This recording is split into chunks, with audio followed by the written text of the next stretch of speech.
জান্নাত শিফা নামটা আমার বলতেও কেমন খারাপ লাগছে, এত সুন্দর নাম। ইমিডিয়েটলি খুবই তাড়াতাড়ি তার নামটাকে চেঞ্জ করে দেওয়া দরকার। তুমি এর নামটা আর বলো না সমাজে, কারণ তুমি নিজেই স্বীকার করলে এমন কে বাপ যখন মারা যায় রেকর্ডিং করছে, মোবাইলে লাইভ দেখাচ্ছে, ভিডিও করে আপলোড দিচ্ছে, সেখানে সে বলছে নিজের দৃষ্টি ফুল ওপেন চেহারা, মাথায় পাক বেঁধে আছে। কীরকম আগেকার মানুষেরা মাঠে যেমন হাল বোয়ানোর সময় মাথায় একটা ফেটি বা পাক বাঁধত, সেরকম বেঁধে আছে। আপনি মোবাইলে সার্চ করলে হবে জান্নাত শিফা, হ্যাঁ ডেট তো আব্দুল সাত্তার অহরহ। তো সে মাথায় ফেটি বেঁধে আছে পুরুষ মানুষের মতো, যেন সে ড্রিঙ্ক করেছে এরকম মনে হচ্ছে। আর মারার পরে এই বুকের জায়গাতে সেই চাকু দিয়ে ছুরি দিয়ে আঘাত করছে আর বলছে হায় রে বাবা। অনেকেই দেখে বলবো আহারে তোমাকে কতই জ্বালাতন করতে কষ্ট দিত, মেরেছে, ঠিকই করেছে, অনেকে বলেওছে। তো কেন এই কাণ্ডটা করেছে দুই একদিন পর ফাঁস হলো।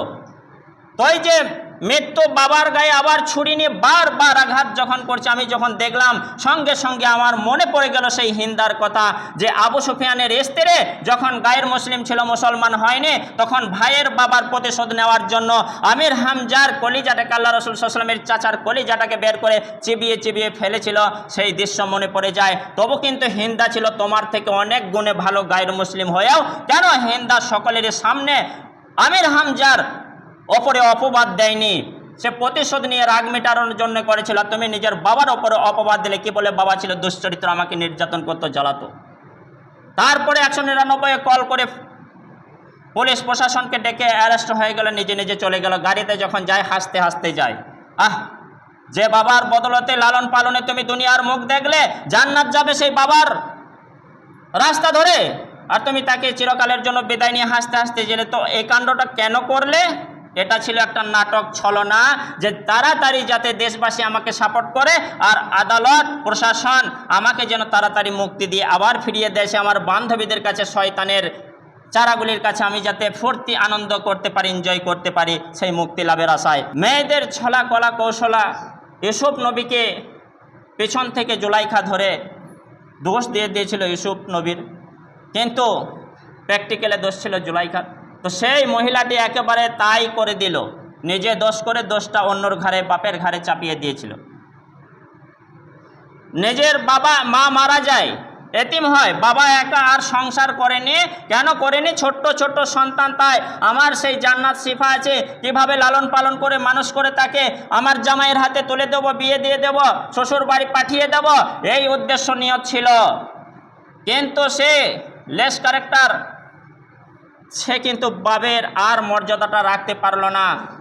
কি করলো? অবশেষে বাবাকে ঘুমের বড়ি খাইয়ে জবাই করে চিরকালের জন্য বিদায় করে দিল।